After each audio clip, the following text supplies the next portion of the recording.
What's going on, everybody, and welcome into The Point After with Mitch Kaiser. I'm your host, Mitch Kaiser, today, coming to you live on a Tuesday, doing a solo show today.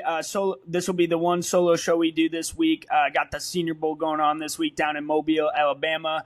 Good luck to all the prospects down there in Mobile.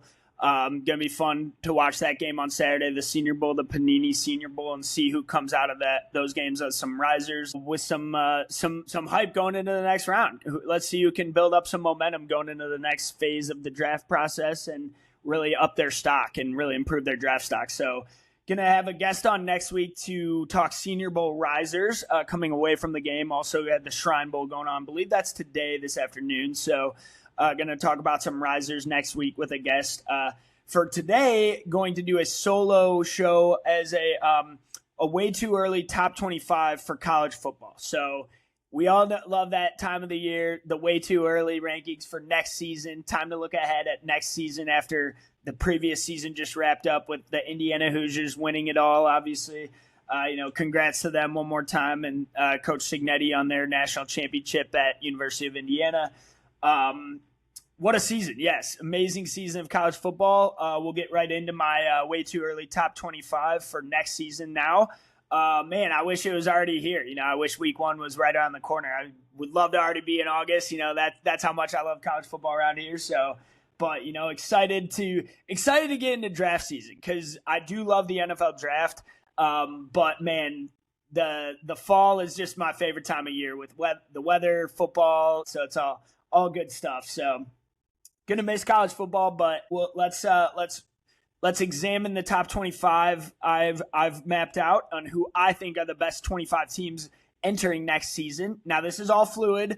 This will change. This is not who I'm picking to win it all. This is not my preseason bracket. So these rankings will be very fluid. Again, it's a way too early, so don't just take with a grain of salt on all of these teams. But this is what I'm projecting. So let's get into it. All right, number 25. So want to start out with the Kentucky Wildcats at 25. Now, I know you might think that's a wild ranking to throw Kentucky in the top 25. So this is more of a I thought they hired one of the best coaches available, which was Will Stein, the offensive coordinator at Oregon. Now, you're going to see Dan Lanning's coaching tree become larger and larger and someday and get to like Saban's tree. I think this guy is going to be a phenomenal coach at UK. I think he's going to turn them around in no time. Not saying they're going to be in the playoff picture. So, I'm sorry, Wildcat fans. I don't think you're going to get a full Kurt Signetti national championship in 2 years. But this is more just my faith in Will Stein as a head coach and my faith in Kenny Minchey, who will be the next quarterback at Kentucky, transferred from Notre Dame. People raved about that kid. I hear wonders about that kid and his talent, ability, and I think it's a great fit for Will Stein and his offense and what he's going to bring to Kentucky Wildcats. I think it's just the beginning, and it's the start of something big at UK. I'm not saying they're going to win 10 games next year. I'm not even saying they're going to win 8 or 9. I think getting to a bowl game and going 7-5 can be a huge stepping stone in the right direction for Kentucky. I love the coaching hire. I think it's the right guy for the job, and I think he'll have them competing in the SEC in a few seasons. But for next year, putting UK at number 25 overall. Next, number 24, Virginia Tech Hokies. So if you know me, I'm a big James Franklin fan. I think he was a phenomenal coach at Penn State. I think he got the raw end of the deal there. I thought Penn State fans were wrong to drive him out of town because I just thought he did a tremendous job with the talent pool he had there. So, really, really like James Franklin, and I loved when he took the job at Virginia Tech.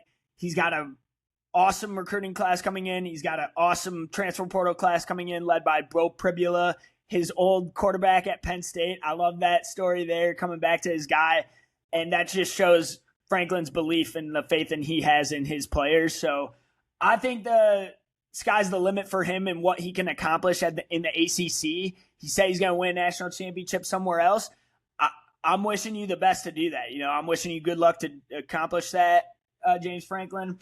I think they hired a phenomenal coach there, and I think he's going to lead them back to contention in the ACC.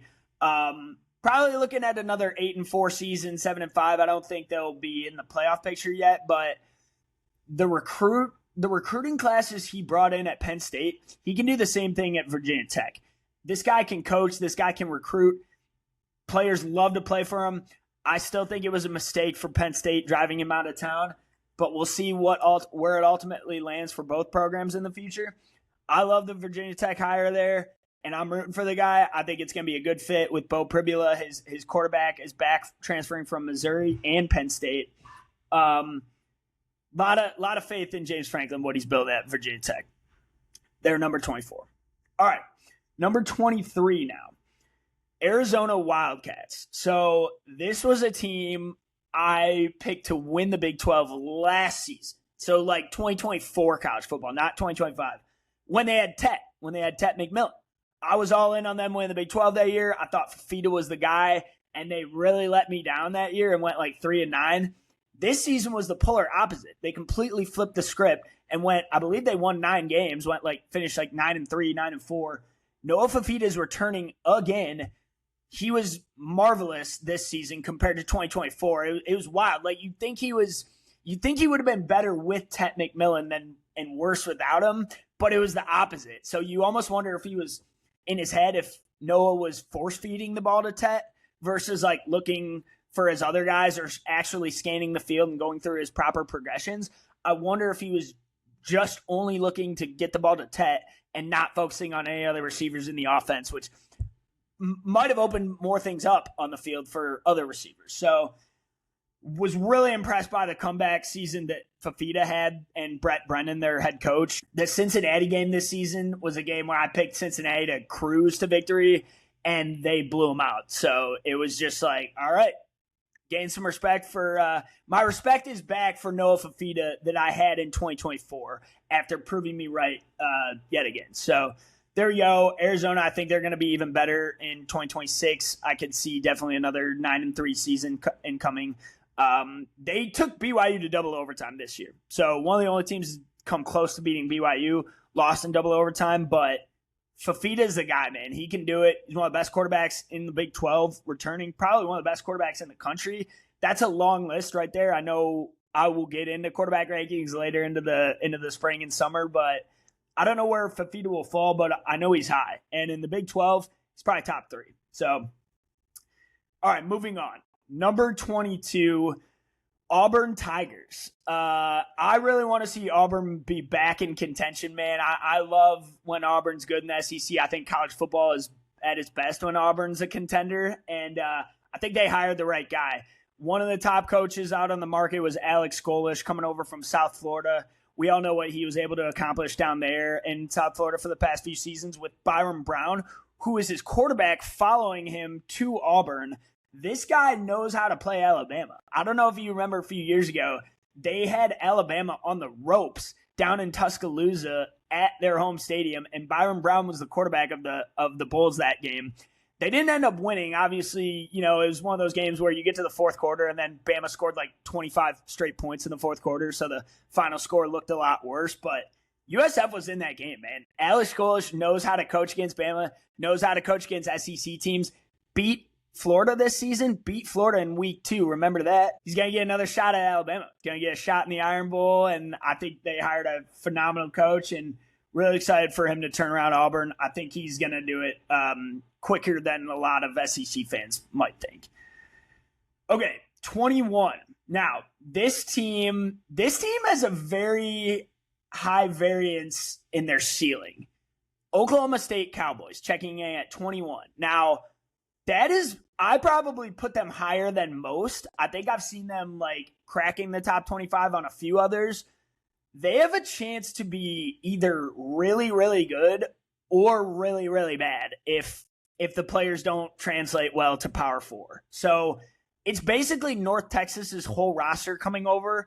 Quarterback Drew Messamaker, Caleb Hawkins, Wyatt Young, and then a ton of other players as well. Those are just like the top skill guys to name, but Eric Morris was the head coach. Obviously, they brought him over from North Texas, the new coach at Oklahoma State, after Mike Gundy, after that ended. And Oklahoma State went 1-11, so but I wouldn't even examine that. I wouldn't even look at 1-11 and think anything of it going into next season. This is a completely different roster, like an entirely new set of players.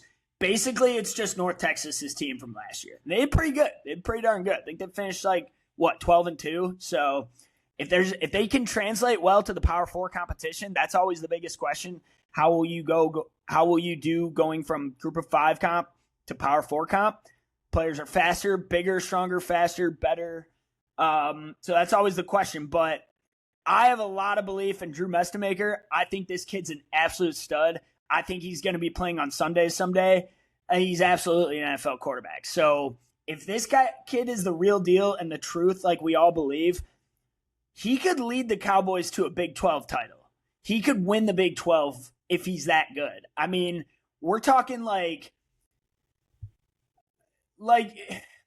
I'm not going to throw out comps for this kid yet, but he plays like Drake May if you watch him in North Texas games. Again, that's way different competition level, but if you flip on the tape and compare him to like Drake May's film, they look similar quarterbacks, similar build, similar arm strength. Again, he's not Drake May.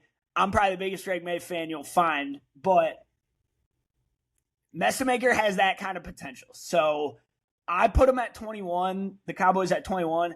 It wouldn't shock me if they won the Big 12 and ended up higher on this list. So that's all I'll say. All right, number 20, Penn State Nittany Lions. They're back. Matt Campbell, head coach, coming over from Iowa State, bringing his whole team, basically, bringing like 50-some players with him, including Rocco Beck and Carson Hansen, the running back. So Penn State is going to look a lot like the Iowa State Cyclones did last year, who finished 8-4. I think that's probably a pretty good projection for Penn State this year. I think an 8-4 prediction is solid. I think that's probably what they'll end up finishing. I think Rocco Beck is good, not great. I think the Big Ten is going to be a tougher defenses for him to face than he was seeing in Big 12 play, and his completion percentage rarely cracked 60% even. I think Beck usually averaged like a 59 completion percentage for the past 3 seasons, which is not great. You obviously want to see well over 60% in today's day and age, so don't love that. But I think Matt Campbell's a great coach. I think he's a steady coach. And I think he's going to bring some solid foundation and some stability to Penn State, which is what they want. Again, I don't know what his ceiling is at Penn State. I don't know what ultimately, if he can bring them a national championship, which their fans want. That is the ultimate end-all goal for them as a program. But I think you're going to see them ranked in the 20s probably all season long. I think this is a solid team who is good, not great. I think you'll see them beat the bad Big Ten teams, and I think you'll see them lose to the good ones. So I want to say they have an easier schedule next year, though. I haven't looked at it directly, but I want to say they miss both Ohio State, Oregon, and Michigan, which you got to say Indiana now, too. We have to start asking ourselves if they play Indiana now that they're a football school, now that they're the best football school. So it used to just be like, oh, are they playing Ohio State, Michigan? Now you got to add a school to the mix in the Hoosiers. So that's all I got on Penn State at number 20. Number 19, Houston Cougars. So this is one of the teams who probably surprised a lot of people this year. I don't think many people expected them to finish 10-3. This was their best season in years. And they're going to be even better next year. The O-line will be much improved. That was the weak link this season, and they're going to need it to be improved for Connor Wegman, who's also coming back, along with some of his top receivers. Connor Wegman is back, and he improved. He got better each and every game. I think he started off struggling. Like, I believe his PFF grade after the first 3 games was only in like the low 60s, and then he finished in like the high 70s close to the season. And towards the end of the season, Houston really started using his legs more in their offense, which I thought was key to them winning a lot of big games down the stretch. And that Arizona State game and that LSU game, I thought Wegman's legs were huge, picking up a ton of first downs. There were like 2 or 3 games where he ended up having over 100 yards on the ground rushing the ball. So if you can get your quarterback in the run game to help open up the offense for the rest of his weapons on the outside, that can make all the difference for the Cougars. And I know they play Texas Tech again next year. That was their one game they got blown out this season. That's going to be a battle next year. Houston's going to be even better. Forget where it's played, but that's going to be a closer game next year. I might have those two teams as the top two in the Big 12. So I got to fully break down their standings, but Texas Tech and Houston, to me, are kind of jumping off the screen as like the top two. If Wegman can improve even more, I mean, this is a guy we were talking about as a top draft candidate a few years ago. I know I was. I wrote several articles about him being a draft guy, and then that never really panned out at Texas A&M. So if he can hit that ceiling that he was once projected to hit at Texas A&M, he could absolutely lead the Cougars to a college football playoff berth. So it's all in front of Houston next year. This is shaping up to be their best football season in quite some time. And we'll see if it pays off for them. Number 18, the SMU Mustangs. So this has become just one of those programs that you can never close the door on in any season. I have just been so impressed with what Rhett Lashlee has been able to accomplish there, especially after coming to the ACC. Like, we all thought they were going to get worse joining the ACC, coming from the American, and they got even better. They last season made the playoffs. Just that one loss to BYU and that one loss to Clemson. Kevin Jennings is back for his third and final season as the starter at SMU. I thought we saw some inconsistencies from him this season compared to 2024. I thought he was better in 2024, and I do think he'll kind of reel that back in to be his fully consistent self in 2026 again. And they're going to need him to, because that's kind of what ultimately held them back. This is a team that beat Miami, though. A lot of people forget SMU beat Miami in overtime back in November, so by 6. So they've got the talent. They've got the horses to do it. It's on Jennings to really dial in his accuracy. There's a few times where he kind of lets the ball sail, and similar to other QBs, he didn't use his legs as much as I thought he would, which I think when your legs are a weapon like that, you want to use it. And I know you don't want to run like 150 times a season and get hurt. You don't want that. But I think when you need, like, you saw Mendoza pick up a lot of first downs with his legs in the playoffs. I think that's when you want your guys running. Like on Sunday in the AFC Championship game, Drake May only threw for 81 yards, but he ran for 65 yards as well. And those first downs they picked up, that touchdown he picked up with his legs rushing the ball, was critical in the Patriots' win and the Patriots' path to victory. So that's when you really want your quarterback to run, is like on third and long, third and manageable, when you got to move the sticks and keep the drive alive. So I think you'll see Kevin Jennings start to do that a lot more again next year. All right, number 17. So this is, I will fully admit, this is a helmet ranking of a prove-it year for me. So I'm putting the Alabama Crimson Tide at 17, which is probably the lowest you will ever see the Crimson Tide ranked in a way too early to start a college football season in the last 20 years. I mean, since I've been alive, since I've been watching college football, it feels like Alabama has just been the best team, the best program to date. And they've always entered the season as either the number 1 team, number 2 team, number 3 team. And then in recent years, they started to enter it as like number 5, number 9, number 11.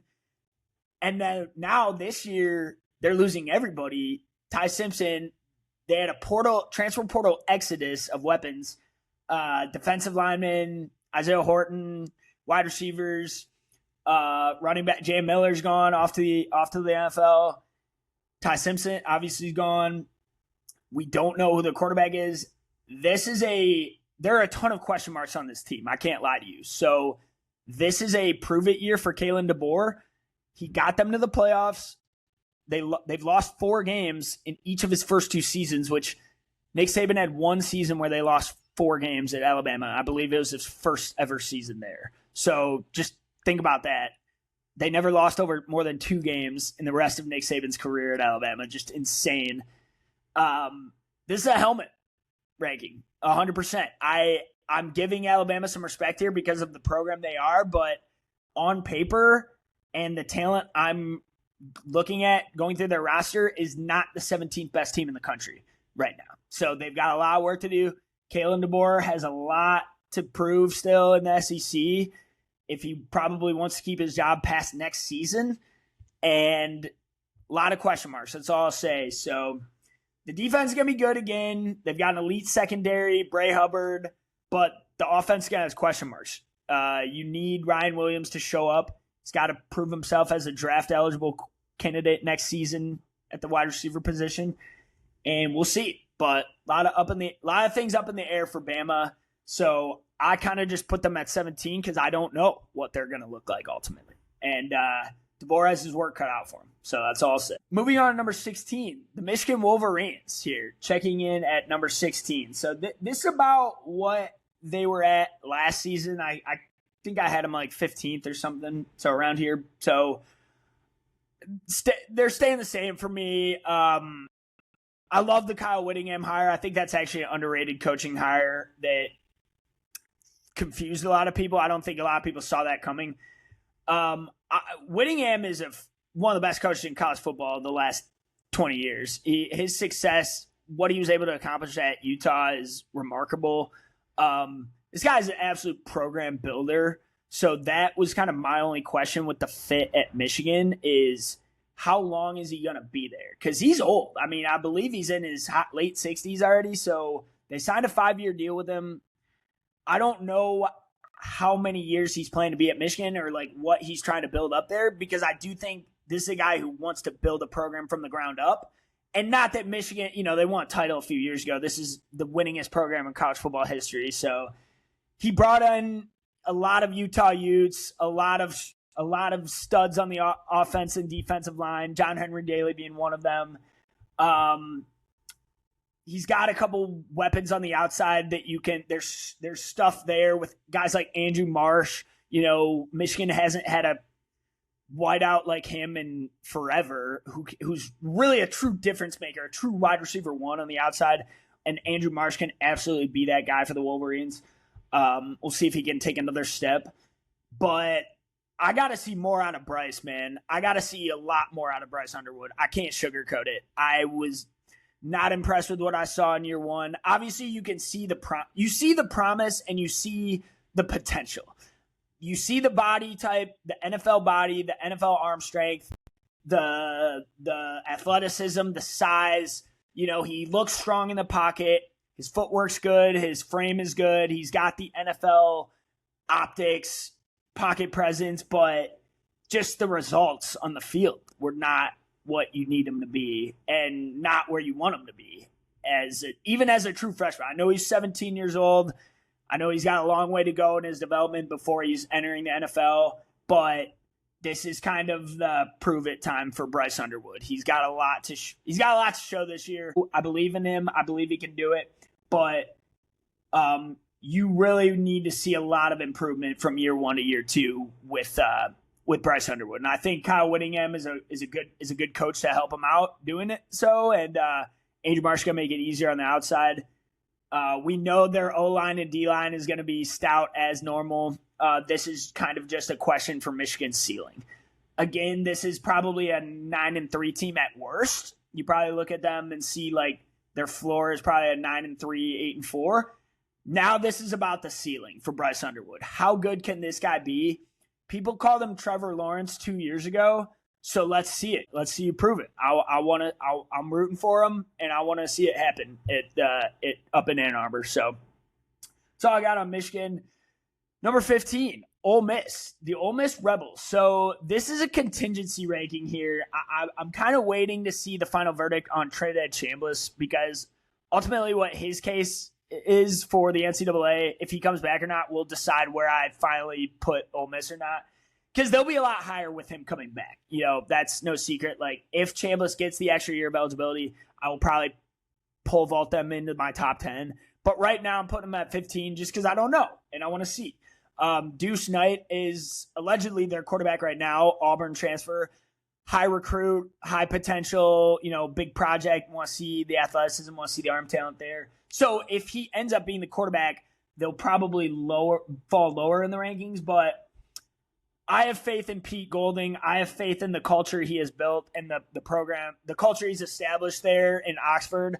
He's got Q and Lacey coming back. He's got Will Echols coming back, who's got even more meat on the bone to develop as a pass rusher. So really excited to see what they can become defensively next year for the Rebels. I don't think the offense will be what it was. You're obviously losing a couple of those receivers. I believe you had over 4 receivers with 600 receiving yards, so just insane production at the wide receiver position. But yeah, Caden Lee is back and Q and Lacey. So we'll see if Chambliss gets the waiver. If he gets the waiver, this is absolutely a top 10 team with everything in front of them to possibly win a national championship. So they were right there this year. Chambliss will only be better next year. However, I do think, like, for Chambliss's NFL interest, I think he would be best interested to stay in this draft, but I understand that the kid wants to come back and win a national championship for his university. So we'll see. But that's why I'm keeping Ole Miss at 15 for now. Number 14. This is actually the team that Ole Miss plays week 1, which I didn't realize till I was looking at the schedule a couple days ago. Louisville, the Louisville Cardinals. So coming in at number 14. This is a high ranking. I'm well aware, but I really like what Jeff Brown has been building there for a few years now at Louisville. I put Louisville in my college football playoff last season. So in 2025 with Miller Moss, I had them in my playoffs. Didn't end up working out. They lost a couple games. They finished 9-4, but hey, they beat Miami. They were one of the 3 teams that beat Miami Hurricanes this year. So that was a little win for me. I think I had Clemson, Miami, and Louisville in my playoff from the ACC. We only got one of those, obviously, but with Miami. So Louisville could potentially be my playoff team to come out of the ACC next year. I'm not stamping anything yet, not putting anything in stone yet, but I've been a huge fan of what Jeff Brown has been building. He is the QB whisperer, and he's got another one coming in with Lincoln Kienholz, who I was high on at Ohio State. I really wanted Cincinnati, my alma mater, to get him in the transfer portal because I love his tools, man. I think he's a runner. I think he's got a great arm strength and arm talent. And the last big transfer come out of Ohio State quarterback was Joe Burrow. So we'll see what – I'm not projecting Kienholz to be the next Joe Burrow, but – I think he's got some tools, and I think he's going to fit in Jeff Brown's offense with another elite portal class that he brought in. Isaac Brown coming back, arguably the best running back in the country. This dude averaged like 8 yards a carry. Go look it up. They did not feed him the ball enough, but every game I watched Louisville, it felt like he had like 12 carries for like 100 yards. It was like averaging over 8.5 yards a carry. Just electric stuff from Isaac Brown, one of the best running backs in college football. So I'm excited for Louisville. I think Kienholz is the right guy, and if he hits at the quarterback position, sky's the limit for them in the ACC, and they could absolutely make the playoffs. So we'll see what they do. All right, number 13, Oklahoma Sooners. So I'm still in shock at how they finished 10-2 this season in the regular season. Like, gained a lot of respect for Brent Venables and his team this year because I think I had them going like 6-6 at the start of the year, and then they go 10-2 and almost beat Alabama, which they did in the regular season. Almost beat them again in the playoffs. So very impressed by what Brent Venables was able to achieve with his defense was elite this year. Our Mason Thomas was so much fun to watch. He's losing guys like that won't have the same talents across the defensive line, but he's a defensive coach, and there's no doubt he'll reload. I want to see a fully healthy season of John Mateer because you can see the potential, and you can see some of the throws just wow you. Like some of the sidearms throws he does are just like, whoa, and they just pop off the screen. I remember the first game against Michigan he played. I was very impressed by Mateer, and that was kind of when he was like the week 2 Heisman of college football. Like there's always like the week 2 Heisman of like the first few weeks every year. But I'm curious to see what he looks like fully healthy again because that thumb injury really affected him. And he was never the same quarterback after. If you go back and look, I think if you just look at his PFF grades, he was like before the injury, it was like 70, 70, 70, 70. And then post-injury was like 50, 50, 50, 50. So like, it was night and day him when he was healthy versus unhealthy. So I'm kind of giving Mateer the benefit of the doubt on that because I was I was not impressed by his collective season as a whole and his full body of work, but the first few games had me intrigued. So I want to see what he looks like again. I know he's getting Isaiah Satania back and some of their top weapons at Oklahoma, so that'll be huge for the Sooner offense. This is a guy people had in the draft. They were talking about him as like QB3, QB4 at sometimes this season, and he ultimately decided to come home, I think, or come back to school. I think that's the right decision for him. But we'll be curious. That Week 2 game at Michigan will be interesting next year because you would like to see Bryce Underwood more developed by then, but you also want to hope that if you're a Sooner fan, Mateer, you want to hope that he looks better, way better than he did at the end of last season with coming off that thumb injury, because that affected his throwing arm so much, and I really kind of put that season on him. So, all right, number 12, the USC Trojans. So the USC Trojans are bringing back Lincoln Riley. He loves his quarterbacks, man. They're bringing back another top quarterback here in Jaden Mayava, who I actually thought was going to come out in this year's class. I was a little surprised when he opted to stay in school, but I know he got a big NIL deal from USC. So I thought Mayava was NFL ready for this class, and I thought he probably would have ended up QB3, but we'll see where he falls in next year's class. Both running backs return for USC. The entire O-line, the whole offensive line, all 5 stars returning, so that's going to be even better. And he's brought in some defensive transfers. You know, every year it feels like Lincoln Riley's Achilles heel is his defense. Penn State defensive end Zariah Fisher is a good start. Had 2.5 sacks, I believe, a season ago. So see what they can improve across the D-line. But Riley's got to get to the playoffs eventually, man. And we got to see what he's got to get USC to the playoffs eventually and see what he can do. This is probably... Well, he had Caleb Williams, so I'm not going to say it's the best QB he's had, but like this is kind of now or never for Lincoln Riley at USC. I feel like with Mayava coming back and the weapons they've got, because you got it's going to be a top 10 offense in the country most likely. It's about the defense now, and if the defense can pick up enough slack, they can win 10 or so games to possibly get into the playoff picture at the end, which.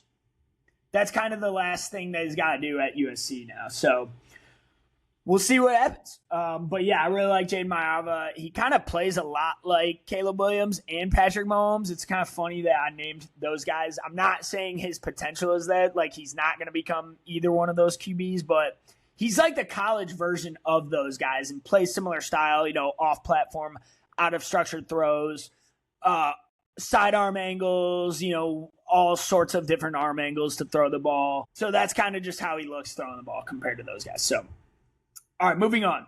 Number 11. This is another contingency ranking here because I'm waiting to see their final roster and their final quarterback.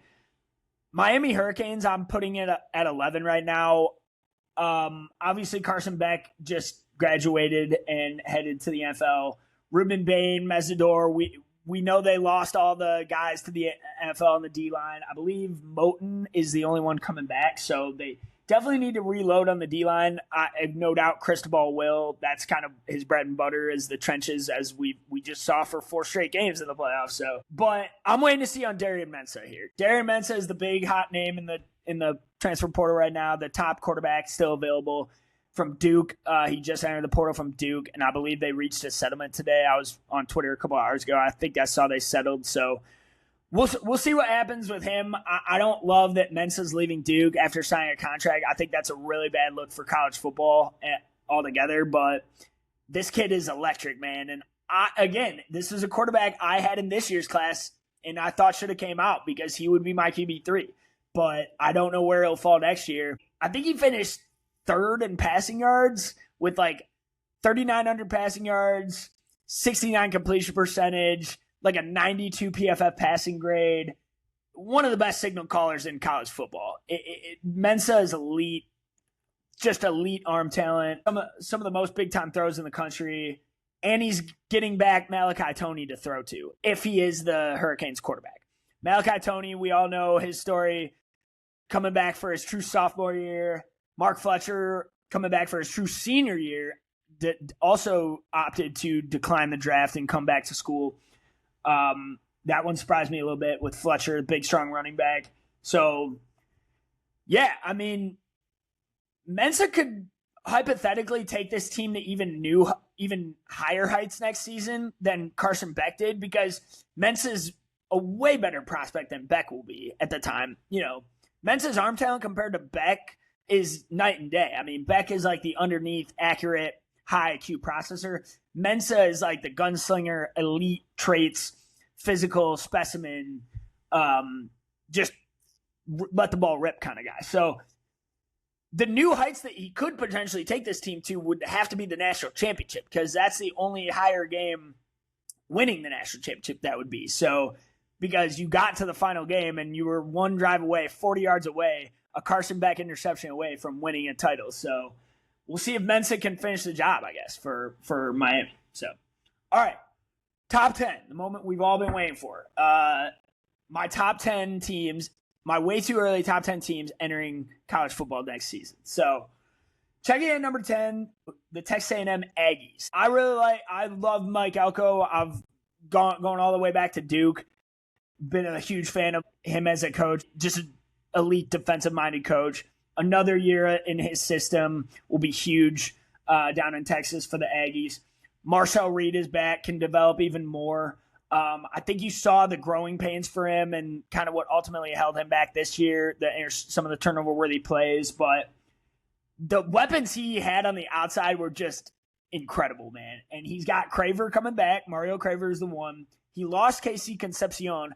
However, he replaced Concepcion with Isaiah Horton from Alabama. So one of their top wide receivers. So transferring to Texas A&M going to be another weapon for Marcel Reed to throw to. I think you'll see Reed be a lot better as a passer next season. If he can continue to use his legs on like third downs and develop more in the pocket as a pocket passer, that could set Marcel Reed apart, and that'll ultimately put him in Heisman conversations. Like I don't think it's too soon to say Reed's name will be in Heisman conversations next year if he can develop more as a passer. He's that talented and that athletic. So, all right, number 9, BYU, the BYU Cougars. So one of the surprise teams of 2025. What Kalani Sitake's been doing there has been amazing for a few seasons now. Going back to Jake Retzloff and the turnaround they had that season and almost making the playoffs a season ago, almost making it this year, probably getting wrongly left out this season. I mean, you can make a case they deserved in this season after only losing to Texas Tech twice. So they're going to be even better next year, in my opinion, with Bear Bachmeier and LJ Martin, their two best players coming back, the running back and quarterback. So Bear Bachmeier was a true freshman and looked like a fifth-year senior. So imagine him in year 2, how much better it'll be. Majority of the starters on defense come back. I believe their 2 star cornerbacks are both returning to school. So BYU is going to be even better. I think they're an absolute playoff contender next year. No secret this time around. They do have Notre Dame on their schedule, so that's going to be the one game it probably comes down to is like if you can put up a fight. I think they get them at home too. So if you can win that game, theoretically win that game, you might lock in a playoff spot regardless of what happens in a potential Big 12 championship. Or who knows? Obviously, you got to play all the games still. But yeah, I'm excited for BYU next season. So number 8. I've got the Texas Longhorns at number 8. Now, this might be the lowest you see Texas on a way too early. So everyone, I think, has Texas again back at number 1 or back in their top 5, back top 3, whatever. I'm putting them at number 8, and I'm kind of just holding the brakes here. But not because of Arch Manning here. So, like, this is kind of ironic. I feel more confident about Arch Manning going into this season than I did last season, if that makes any sense, which I think a lot of people would think, like, what do you mean? Like, he was terrible, which he was not. He was not terrible. You just probably weren't watching if you actually thought he was terrible. So he was never terrible. He was just not the number 1 Heisman best player in the country like everyone said he would be, which was so unfair to the kid from the start. It was always unfair to put that pressure on Arch Manning to pretend like he was going to be his uncle. Like, he's not his uncle's. You got to let this kid build his own path. You got to let him form his own path and make it himself. And like I said, I feel more confident about Arch this time around than I did last year because I think he already got through the noise and the media dogging on him and the doubters and the haters. I think he's already gotten through that and made it out on the other side and ended up having a pretty good season when he really boiled it down and looked at his full numbers and the full body of work. Sure, he started off rough. There were a few games at the beginning where his accuracy was not good. The ball was flying all over the field. Obviously, we watched the Ohio State game. We were underwhelmed in that. But towards the end of the season, Arch was putting up numbers, man. Go back and watch some of his second half games. The game against Michigan, he was elite. I mean, he looked like a Heisman out there. So he was running the ball, throwing the ball, just had the swag, was calling out dudes, pointing to dudes. So I think Arch Manning's confidence is back, and I feel a lot better about him this season. But I still want to see the rest of the team get there. And again, not that he doesn't have the weapons, because he does. Cam Coleman coming back, Ryan Wingo. Well, Cam Coleman, the transfer from Auburn, who is going to be a top 10 pick in next year's NFL draft. Probably maybe the second best receiver next to Jeremiah Smith. Second or third, Malachi Toney would have an argument there. But they've also brought in Raleek Brown from Arizona State, running back. Really good transfer portal class for Sarkisian again, but he's got to prove more this time, and he's got to prove that he can not just get to the playoffs, but win another game. Excited for Texas, but I'm not falling for they're number one again. I'm not putting them number one because I think I had them as my preseason number one team. I think I had them in my championship last season. I'm pumping the brakes a little bit on that. But I do think they're top 10, just probably not top 3 like I did last season. So, all right, number 7, Texas Tech Red Raiders. So, Texas Tech, I had in an initial playoff bracket in early December that I made, I picked Texas Tech to win the championship. So, I had them winning it all because I thought they were just kind of the wild card of the bracket, and I thought their defense was that good, which it was. But the offense was that bad. The quarterback position was that bad, which is why they went out and got Brendan Sorsby from Cincinnati. My GOAT from Cincinnati. I'm sad he left. I'll miss him forever, but I wish him all the best. Brendan, there's no doubt in my mind you'll tear it up at down in Lubbock at Texas Tech. And Brendan Sorsby, who was ESPN's top transfer portal player, he might be the missing piece for the Red Raider offense that they need. He might be the missing piece they need to ultimately win a national championship, which is their final goal. The offense, the quarterback was the reason why they couldn't do it this year. The defense won't be quite as good. It won't be as elite. You're not going to have David Bailey and Romello Height back on the D-line, but you did replace Jacob Rodriguez with Austin Romaine, so that's a pretty darn good linebacker reinforcement coming along the way from Kansas State. He's not J-Rod, but he might be the next best thing. So he's been one of PFF's highest graded linebackers for 2 seasons out at Kansas State, coming over. So going to be their linebacker. So defense will be good, just not as great. I do think the offense can be even better, though. A couple of the weapons are coming back. Both running backs are back, Cameron Dickey and Jacoby Williams. And Brendan Sorsby is kind of the key to their success here. He is kind of the X factor, I would say. They paid $5 million for him in the transfer portal, so he better be worth it. He better be the missing piece for them, or else that $5 million was probably not worth it, I would say. So, again, we'll see what Sorsby can do. I don't know if he's a good enough quarterback to win them a national championship, but I do think he's a very good college quarterback. Just I'm not sure if he's an all-time one. So we'll see. That's kind of the one question, the final question for them going into next season. But their schedule is favorable again. I would imagine an 11-1 regular season again at worst, and then we'll see where they end up in the bracket. So who knows? But Texas Tech is here to stay. What Joey McGuire has built, the program he's built, is here to stay. And the money they have in NIL, they're not going anywhere anytime soon. So they want to win a championship. They're going for an Natty. So another team going for a Natty is, and another coach specifically going for a Natty, who LSU checking in at number 6. LSU Tigers. Lane Kiffin obviously left Ole Miss because he didn't think he could win a national championship there, so he's going to try it and do it down in Baton Rouge. We'll see if it works out for him. He brought in the personnel to do it, though. I will give the guy credit. I am kind of hot and cold on my opinion of Lane Kiffin sometimes, but on the field, I'll keep this on the field. I think he's backed it up so far in the transfer portal. He has self-proclaimed himself as the portal king for the past few seasons of college football. He is the portal king, though. He's absolutely been the transfer portal king going back to his Ole Miss days. So he's brought in the number one class at Ole Miss. In my opinion, I believe 247 has LSU as the number one transfer portal class as well. One of the top recruiting classes. We know this guy can recruit. We know this guy can coach. And we know he gets guys in the door, and we know he's a player's coach. So guys love playing for him. This is all on Lane to prove he can win a championship. So the talent will be there. We've seen the offensive line guys he's brought in, Jordan Seaton. The wide receivers he's brought in, Jace Brown from Winston Weeks, I believe was his name, from Ole Miss. Couple guys he's brought from Ole Miss. Princewell Umemielen as well, a couple other Rebel players. So. But the main addition here that could ultimately win you the national championship is quarterback Sam Leavitt.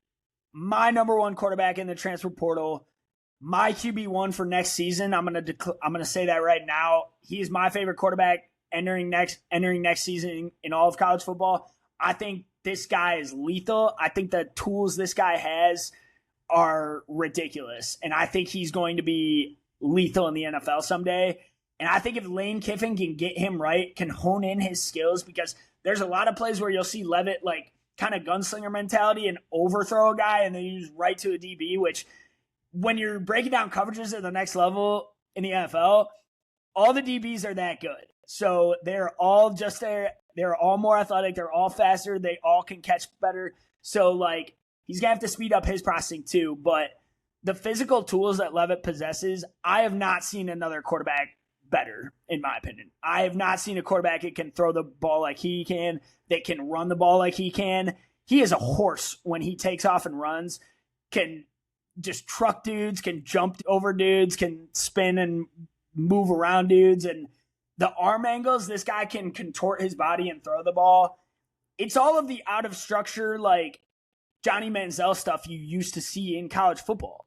And I'm going to bring up a similar comp, a little more recent, to Caleb Williams.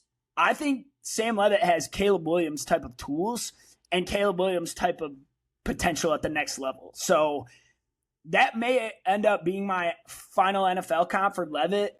We'll see. We're a ways away from that draft, but I just think entering next season, there's not a quarterback I'm more excited to watch in Lane Kiffin's offense with the receivers he's brought in. They might lead the nation in points, man. They might score 60 points a game. they might have averaged the most points in all of college football, and it wouldn't surprise me. So we'll see what they can do. All right, top 5. Now we're down to my top 5. Way too early, top 25. So coming in at number 5, the Notre Dame Fighting Irish. Now, this could very well be Marcus Freeman's best team that he's ever had in South Bend. And that's really saying something after he led a team to the national championship last season. Because 2024 Notre Dame made the Natty and lost by 11 to Ohio State, but they were in that game. So to say this team could be even better is quite the praise and quite the respect for them. So, but it's true. It is absolutely true. They're going to have one of the best defenses in college football this season with Leonard Moore coming back. This was a weakness. Notre Dame had a weakness on defense this season. They got it right after week 3, and then they never looked back. Leonard Moore is the best cornerback in college football, bar none. I'm talking Sauce Gardner levels of good. This guy is. I mean, he's going to be a top 10 pick in the NFL. There's zero doubt in my mind. So we'll see. Like, he's the type of corner you don't even throw to his side of the field because he's that good. And it's just clearing out the entire side of that field. So CJ Carr will be a Heisman contender, might be the Heisman favorite entering next season. I haven't looked at Heisman odds, but Notre Dame's quarterback CJ Carr will absolutely be a Heisman contender. Thought he was exceptional in his year 1 as a redshirt freshman. I was not anticipating him to be this good, but he proved me wrong. So, and they've got I know they lost both running backs, but they're bringing back Jaden Greathouse at receiver. It's kind of the prove it year, though.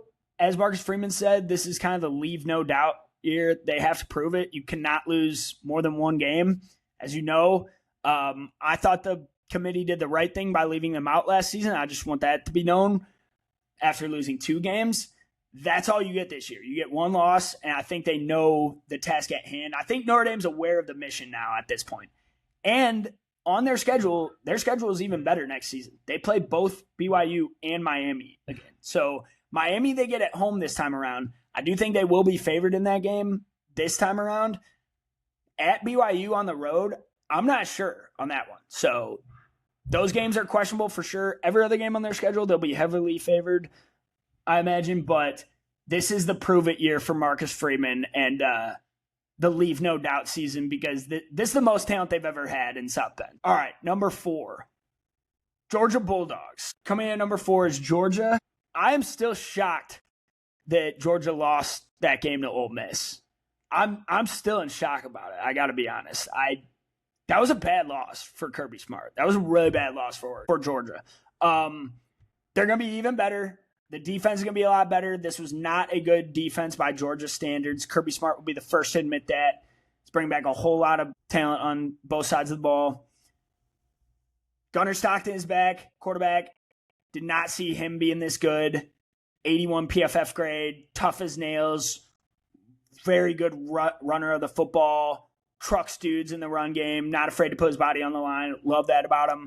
Just the perfect Georgia quarterback, the perfect guy you want leading the Georgia's program. Nate Frazier's back, one of the top running backs in college football this season. I believe he was a freshman running back coming back next season. The wide receiver position is my only question mark for Georgia because they're losing Zachariah Branch and Dylan Bell and Kobe Young, a couple of those guys. They got to reload in the portal because they have kind of lacked elite weapons for a few seasons now. Kind of going back to George Pickens, I don't think Georgia's had a real, like, obviously, Ladd McConkey and Brock Bowers, Bowers was a tight end, but like a real, like McConkey was obviously a slot guy. I'm talking like a true X wide receiver 1 on the outside, like a George Pickens type of guy. They haven't had a prospect like that since Pickens, so if Georgia can add some dudes in the portal, that's all Stockton needs for this offense to really be elite again. But Kirby's lost like 5 games in like 4 seasons or something like that. So it's just insane stuff, man.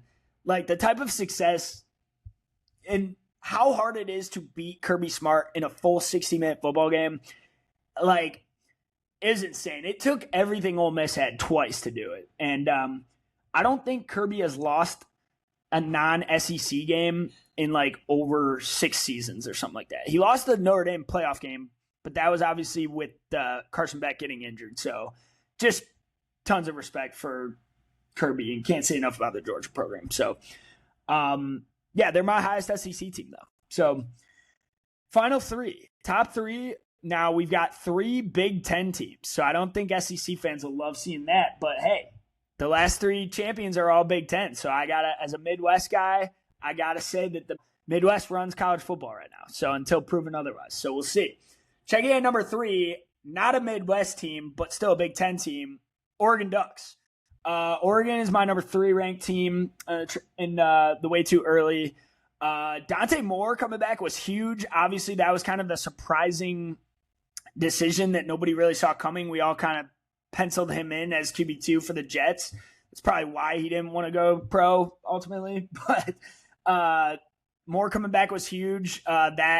He looked like a 20-year-old in the last 2 games against Texas Tech and Indiana. So I think that could ultimately be good for his development. And we'll see how much better he is in year 2 with Dan Lanning as the starter. So receivers should improve even more. That was kind of the one weak link on this team this year. Malik Benson was just kind of solid, but not a true wide receiver 1. DeCorian Moore is a true freshman who's got Stephon Diggs type potential, and he's gonna be even better next year, developing even more. I believe he's only like 18 years old, so expect much more out of DeCorian Moore in that receiving core. Lanning was able to get almost every top prospect back though somehow especially on defense too. Like he was able to get Bear Alexander, Mateo Uyunglele back, and Amari Washington all on the defensive line. So that is now forming maybe the best D-line in the country entering the season. So I was shocked by who he was able to get back. So I'm sure Lanning had an awesome motivational speech to get them back. So like I've said before, if I could play for one coach of the country, it would be Dan Lanning. But he does have a big game problem now in the playoffs. That's 2 blowouts in the playoffs, 2 conference opponents who you played earlier in the season. The Ohio State one last season, and then the Indiana game this season, both like 30-point losses. So that's kind of the one question now for Dan Lanning is kind of the prove it point in the big games. Like, can he win a national championship? Can he be the guy to finally do it for Oregon, who has no national championships? Indiana just got their first one. Could Oregon be the next Big Ten team to do it?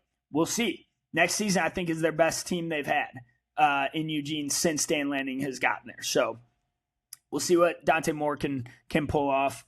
They also added Coy Parrish, who is Dylan Thienemann's exact doppelganger at the safety position. So going to have an elite secondary once again with Coy Parrish, the Minnesota transfer, another white safety, just like Dylan Thienemann. So who with tremendous ball skills as well. So. All right, number 2. So I had this team at number 1, and then I flipped it, and I'll get to the reason why. I have Ohio State at number 2 here. The Buckeyes are my number 2 team. I couldn't put them at number 1. You'll obviously see who's number 1. We all know. Anytime you're bringing back Julian Sayin and Jeremiah Smith, that's a good start right there. Just anything, like, honestly, forget about everything else. That's a great start right there, Julian Sayin and Jeremiah Smith. So let's start there and then work our way out. Bo Jackson as well, tremendous running back, came on so strong for the Buckeyes at the end of the season, one of the best true freshmen. How important he was to their offense at the end of the season was massive. So I don't think you can say enough about Bo Jackson, how important he is for them next season. With Arthur Smith, who's the new offensive coordinator. So they reload every year. I've lived in Ohio my whole life. The respect I give Ohio State as a program is second to none. I mean, they just reload every year. The talent across the board at every position. They're going to recruit better than any team in the country. They're going to have more money than any team in the country in the portal. They're going to bring transfers in, better transfers in at more than anybody. So, like, I really like the defenders. Speaking of, I know they lost like their whole defense in the secondary. I love the defenders they brought in the transfer portal. Speaking of that, Earl Little Jr. from Florida State, Terry Moore from Duke, who didn't play this season but was one of the best DBs in college football in 2024, and then Quay Russaw, defensive edge, and from Alabama, really going to help their pass rush. Who that's kind of a little question mark they had because obviously Caden Curry off the NFL, Caden McDonald off the NFL, and they're losing both linebackers. But there's no doubt in my mind Ohio State will reload.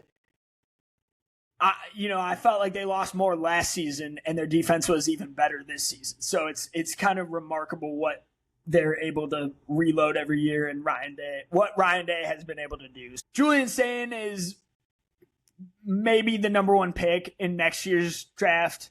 You could make a case he would probably be QB2 right now next to Mendoza if he could come out today.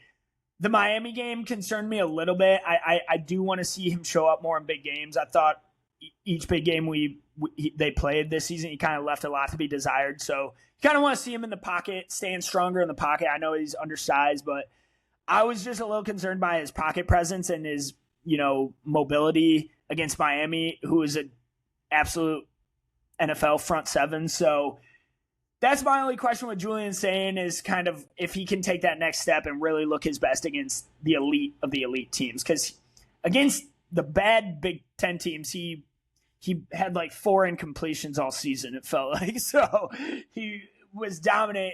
It felt like there was a stretch in the middle of the season where each game was like 300 yards passing, 4 touchdowns, 1 incompletion, no interceptions, and it felt like that was his box score every week for like 7 games in a row. So you like to see them get back to that again and kind of really open it up against the best teams.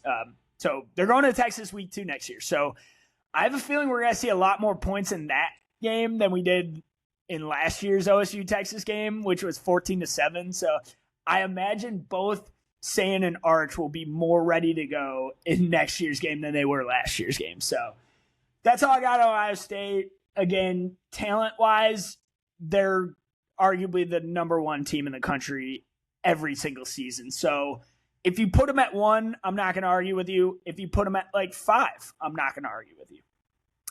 I could not put another team at number 1, though. I had to put the Indiana Hoosiers at number 1 again because it's just a respect nod to Curt Cignetti at this point. I love what they've done in the transfer portal. I love the recruiting class they brought in, and I love the guys they're bringing back. You're bringing back Charlie Becker, who was arguably your best wide receiver this year, but can't go pro because he's not eligible. But he was the guy they threw to on the 3rd and 4th downs over Omar Cooper, over Elijah Surratt. Becker is like the next Alec Pierce, man. I mean, this guy could play in the NFL tomorrow. Carter Smith, the best left tackle in college football, is coming back for another season to develop even more. That right there, huge. Josh Hoover. I like Josh Hoover more than I did Fernando Mendoza coming into the season. So, think about that right there, how he'll fit into this offense and what Cignetti's been able to make the last 2 quarterbacks look like, Curtis Rourke and Fernando Mendoza, turning them into superstars. Imagine what he can do with Hoover, who I was already high on at TCU. Hoover throws a great ball, just a phenomenal layered ball over the middle of the field. Really good arm talent, really good processing speed, high football IQ, has seen a lot, experienced veteran. Like I said, I was higher on Josh Hoover this season than I was Fernando Mendoza before we even knew who Mendoza really was, before he blew up. So this is a respect nod to Cignetti, man. They just cruise through everybody. They just beat Oregon by 30. And I can't put another team at number 1. You got Nick Marsh, wide receiver, coming over from Michigan State, who has been a tremendous wide receiver in college football. Toby Osunsami, the edge defender from Kansas State. I believe he had 4.5 sacks last year. I know they're bringing back a few other guys on the defensive line. Cignetti's not going anywhere. I doubted them coming into this season. I thought they were going to lose 5 games. I'm not going to do it again. I'm not making that same mistake. I'm putting the Hoosiers at 1 until further notice. Until you beat the champs, that's what you get. Indiana's my number 1 team on my way too early.